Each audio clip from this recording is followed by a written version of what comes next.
The views and opinions expressed on any program are those of the producers and/or the persons appearing on the program and do not necessarily reflect the views and opinions of FRC Media, Bristol Community College, or the City of Fall River.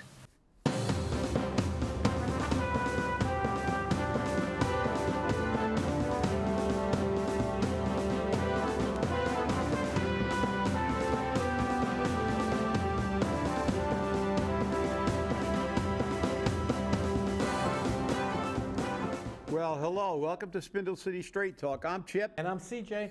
And it's Friday, another day. Another week over the hump. Another week over the hump. And again, the saga of the Jazel continues. Now, the next thing, that the judge recuses herself. Yeah, and there was no excuse. I checked the filing, and I mean, as you notice, I gave you a copy of the filing from the order of recusal, and all it says is, I hereby recuse myself from the consideration of the above entitled case pursuant to 28 U.S.C. sections 455. But she didn't put the subsection in there, which would tell us why. She only put according to section 455, which could be any number of reasons. So obviously it's a little interesting. So the Judge Kelly is gone. Yeah. And according to, they canceled the hearing that was supposed to occur yesterday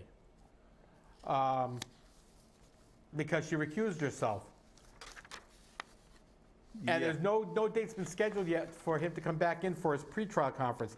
But, as you noticed from the emails I received, Judge Douglas P. Woodlock ordered referring case to Magistrate Judge Donald L. Cable.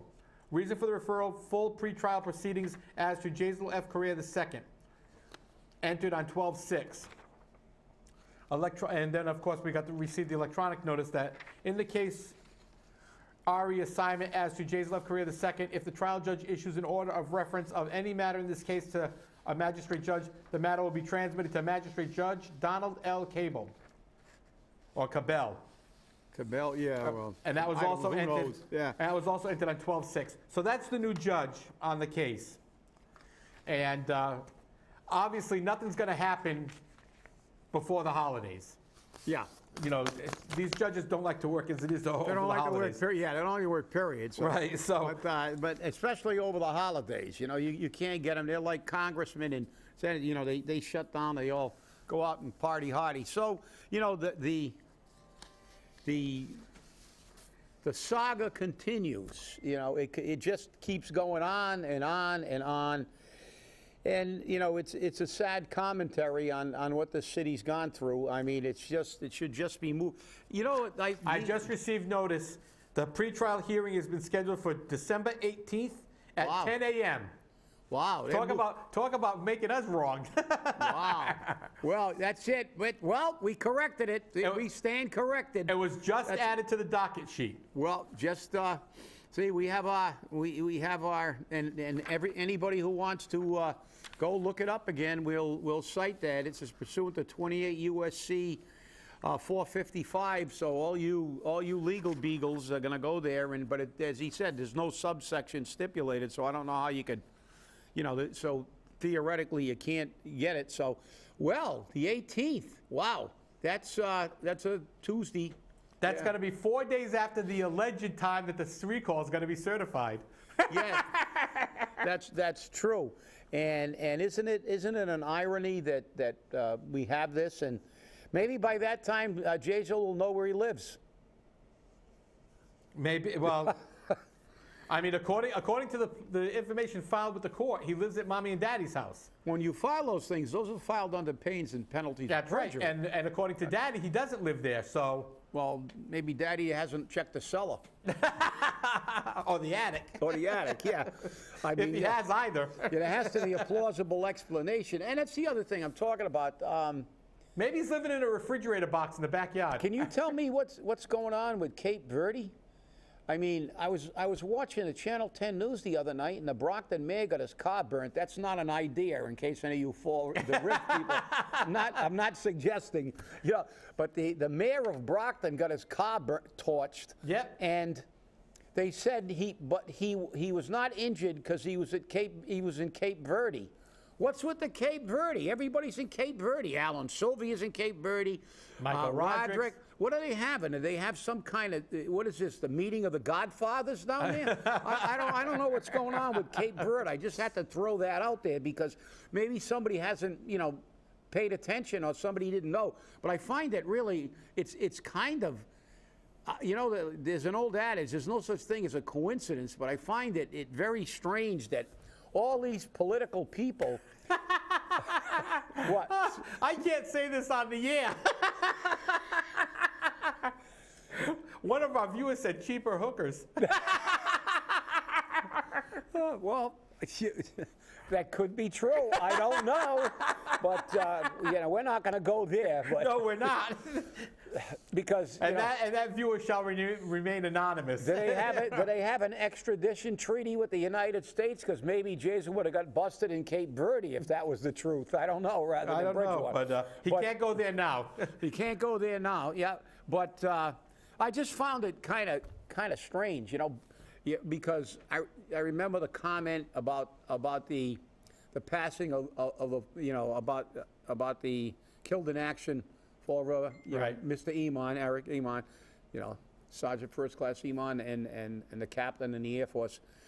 Alan Silver sent a Facebook post there from Cape Verde, and he was there with Mike Roderick. So I'm Right. saying, wow, he's there, you know. And now the Brockton mayor was in, you know, I don't know, maybe they have some export that we don't know about that they're, because you know, one thing about our state delegation, whenever they go globe hopping around the world and they go everywhere, they find some BS excuse to go there. Oh, well, we were checking how the Cape Verdeans ride bicycles or something like that. You know, they come up with Oh, some. it's the same thing when they went to Portugal. Yeah. When they went to the Azores, they said, we were studying how they handle the opioid addiction issue. Yeah. And then Mike Roderick even came out recently and said, well, I'm hoping to bring what Portugal does to Fall River, to Massachusetts, so Massachusetts can do the same thing. Portugal made drugs legal. That's how they did it. Yeah. Well, you know, look, it's all BS, and we know it. Look, the opioid crisis was never handled, and no crisis is handled in the United States correctly because, you know, we've gotten to the point where you can't punish anybody. Anybody make that money. does anything wrong, it becomes a disease. And now, look, we don't, and our political people will not. You look at the countries that handle situations; they have a pretty good system of punishing criminals and people who violate the law. In this country, you don't see it anymore. As a matter of fact, it brings me to something that's really been irritating me because it's been on the news virtually every night. That individual who caused an accident in a school bus where numerous people received very serious injuries, extremely serious injuries, broken bones and traumatic injuries and stuff. And there she was during the arraignment, sitting there, looked like she was still half in a tank. But that was her second, not her first. And nobody on the media is pushing that. Nobody really wants to even talk about that fact. They just say that in passing. This is her second OUI. Well, if it's her second OUI, why did the judge grant her bail? There's all kinds of lawsuits now, so the lawyers are happy. But, you know, people were injured, they were maimed by this clown who drove drunk for the second time, and they just let her go. You know, it's just. Didn't she get $5,000 bail? Yeah, which is $500 in cash. Yeah, $500 in cash. You know, Yeah. they'll scrape that up. You know, probably probably her local package store donated it to her or something like that. Who knows? But she's out walking around on the streets, and she put. Hey, how many people were injured in that crash? But Brian Cunha is representing one group of people. Well, you know, but the thing is, there's really no. It's going to be her insurance company that gets hammered. You know, they're going to attach her stuff, but she's probably doesn't have that much anyway to get attached.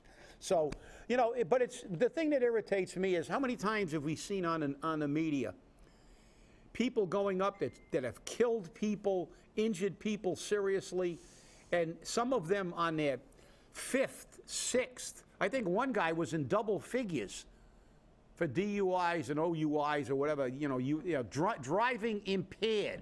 And now we're legalizing pot, and it's selling so bad they're clearing the shelves. So now they're bad enough they're impaired. They're on their cell phones, or they're drunk, and now they'll be on their cell phones drunk and high. So but there'll be no consequences because we'll say, oh well, they got a problem, and we'll let them go out there and kill people on the roads every day. And there's no consequences for their actions. So if you think that irritates me, it does. Because one of my closest friends, the former president of the State Firefighters Association and one of the best union guys I ever met, Dusty Aldwood, was killed by a drunken driver coming home from a dinner with his high school friend, who he'd been friends with for years, and their two wives were in the back seat, and their two wives spent months in the hospital in intensive care, and the two, Dusty and his friend, were both killed by a drunken driver. So, there's just no, you don't see this problem. You don't see a lot of second OUIs in Japan and places where they get, like, if you get busted for driving impaired, you get a stiff sentence, and if you get it a second time, I think in Japan you get 10 years. 10 years. There are some places where they give you life. I think there was one country that actually executed you. So, but people go, oh, that's horrible, that's terrible, that's just, they got a drinking problem. Again, they got a disease, alcoholism. Well, guess what? Remember when that kid got caned many years ago?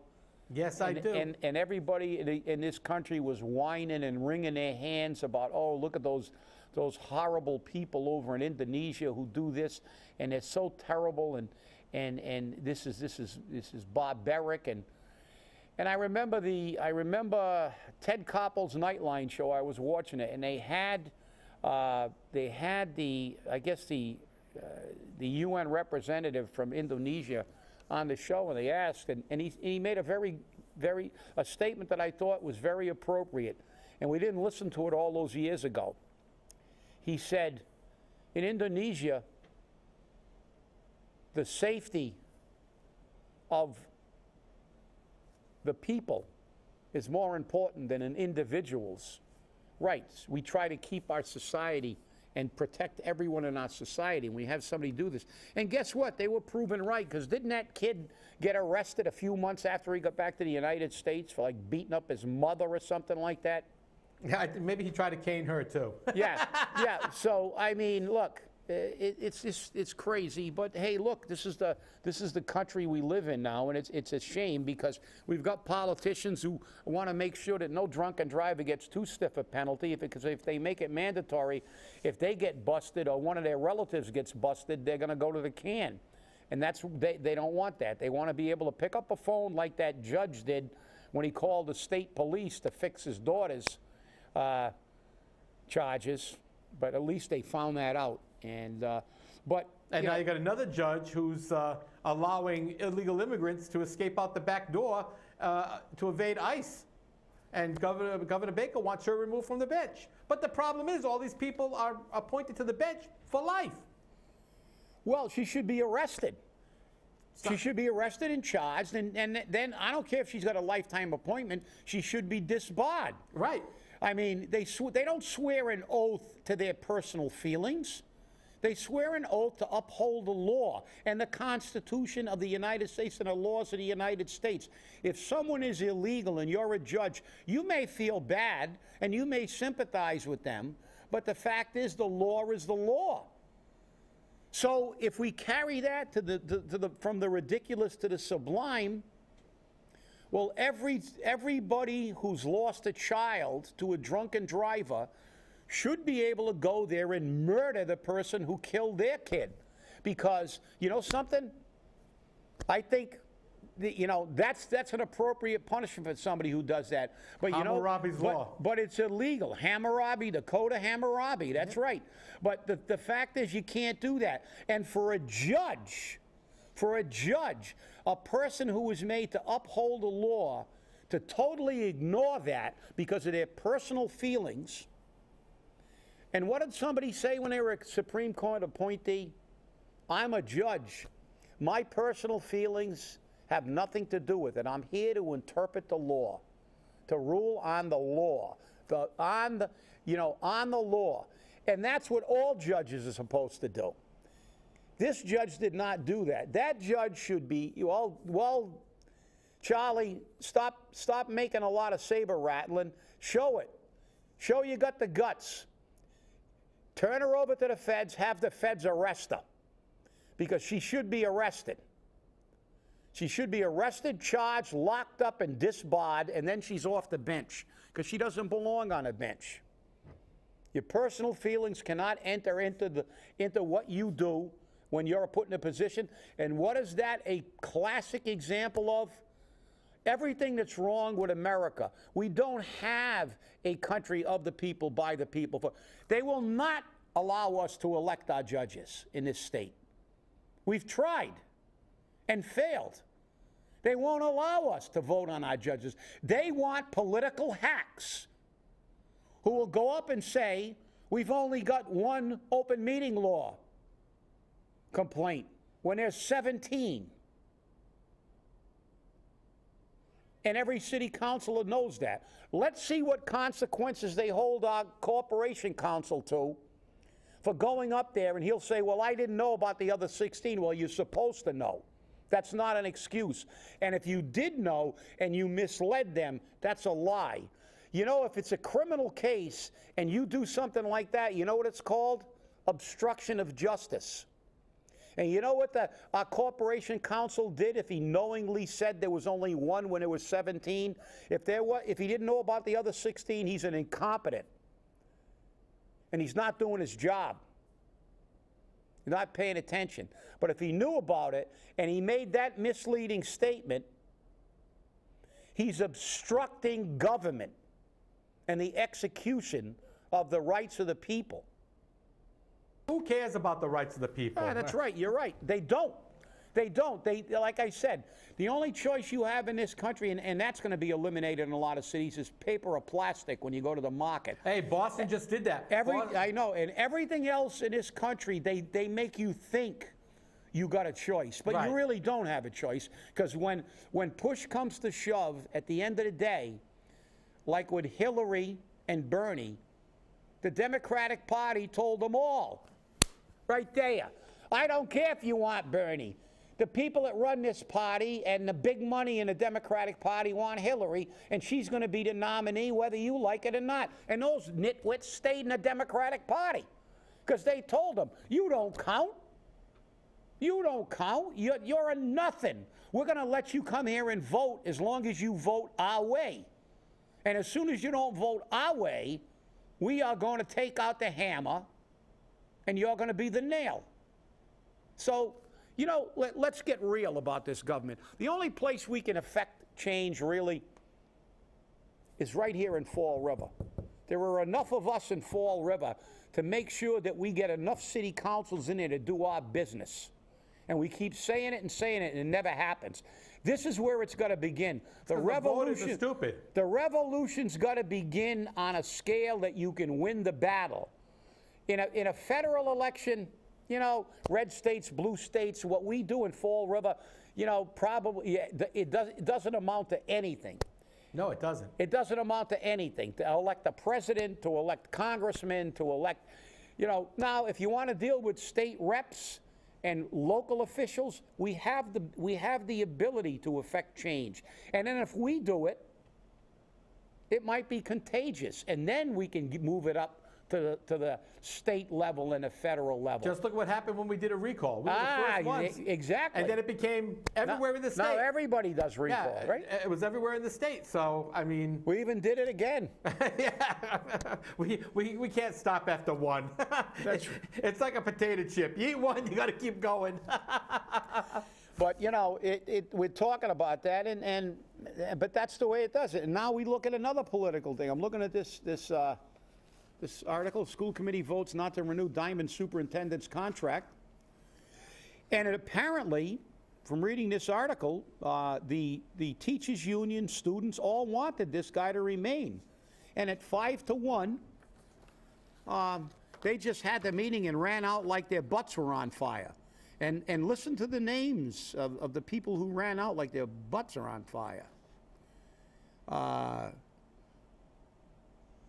just found it interesting. Auburn addressed the arguably agitated crowd after the vote. As Fall River School Committee members Renee Howiak and Joe Menard gathered their belongings and left.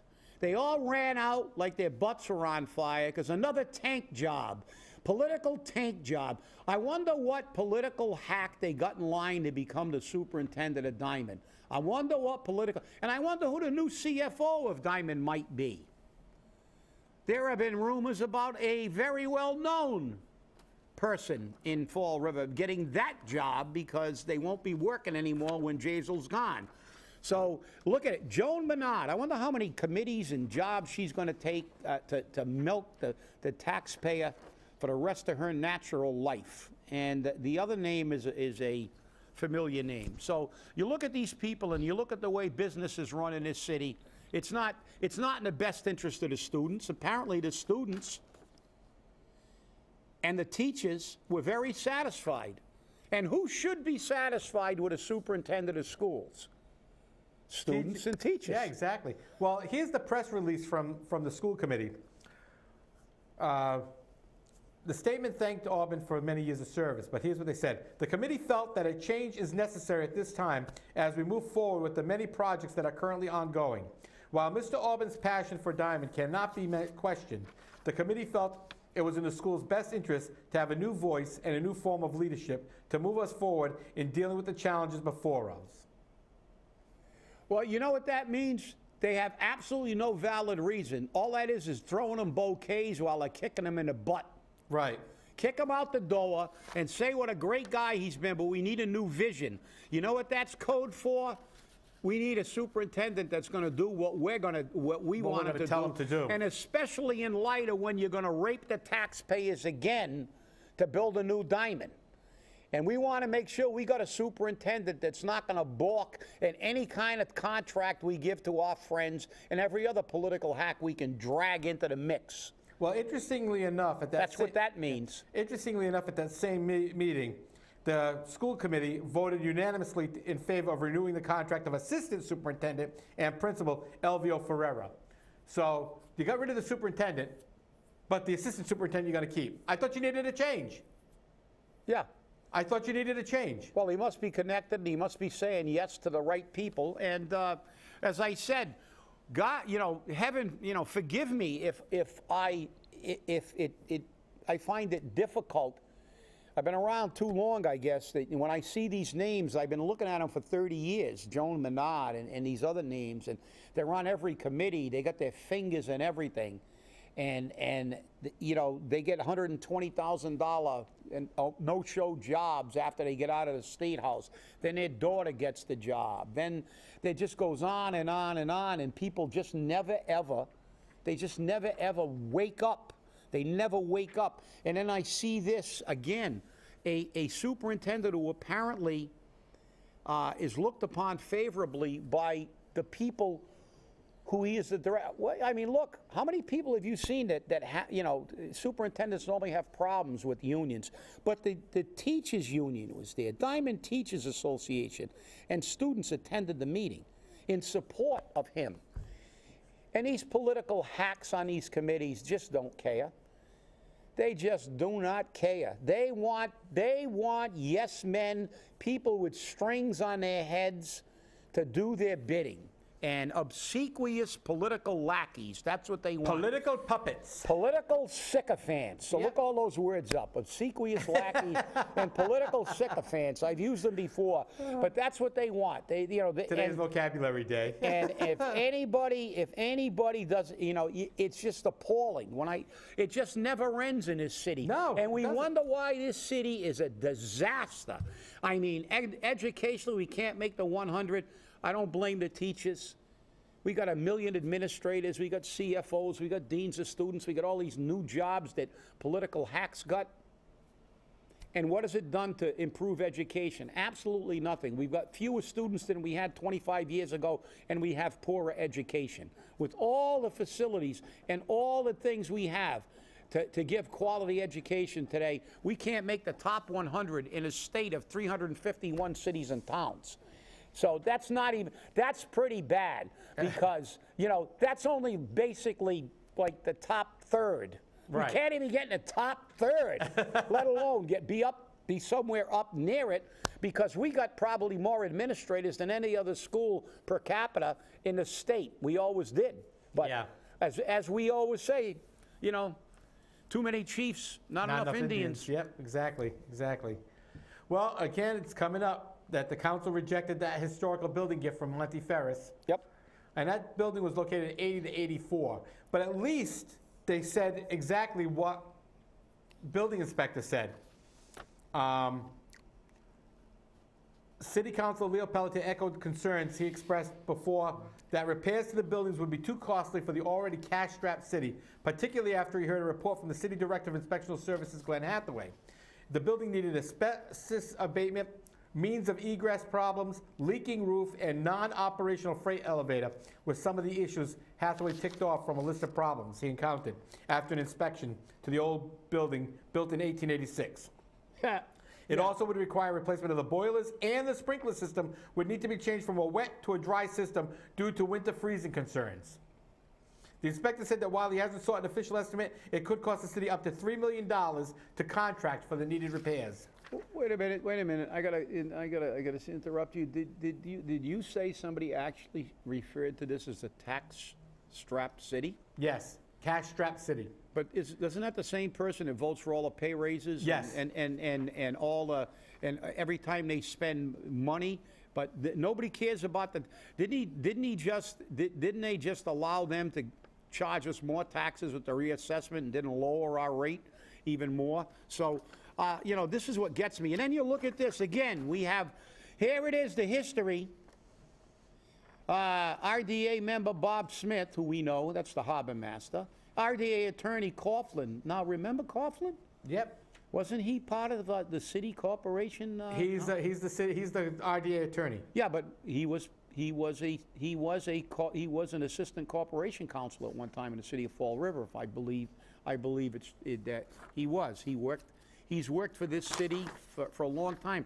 They're like ticks. They embed themselves in, and they always manage to, if they kiss the right political butt, they manage to stay employed forever. We have a litany of attorneys and people like Joan Menard and all these other people that are they're everywhere. They're everywhere. Well, people are bringing up. They are, another word for the day to look up, ubiquitous. People are bringing up, our viewers here, about the stipends again. Oh, yeah. Because the mayor actually has 2 chiefs of staff, according to the most recent news articles, because Monica Souza gets not only $60,000, but she gets a $15,000 stipend, which we talked about already. Right. And they're saying now the mayor has 2 chiefs of staff. And they said, did you like how John Perry was smooching up to Jen at the city council meeting? Oh, yeah. Well, yeah, of course. He's got to, because if he doesn't, he's going to lose his job. Yeah. He's going to lose his job. Yeah, well, Monica isn't, I don't think her title is technically chief of staff. No, it's not. It's special assistant. She's like, I don't know what the chain of command is in the Indian nations, but, you know, the chief under the chief, she's like a sub-chief. I don't know. I don't know. But, you know, the stipends, and I'm not even sure, as we said, we are looking at that. I'm not sure if a salaried employee is even entitled to get a stipend, because salaried employees can be called in at any time. Work for a major company and see what happens when they call you in the middle of the night and say, go get this. And if you don't go get it, you don't have a job. But politics, what a wonderful thing. Have a great weekend, everybody. And let's look forward to the 18th of December. And let's look forward also to the 14th and see if the recall signatures are certified. That's right. Have a great weekend and stay angry.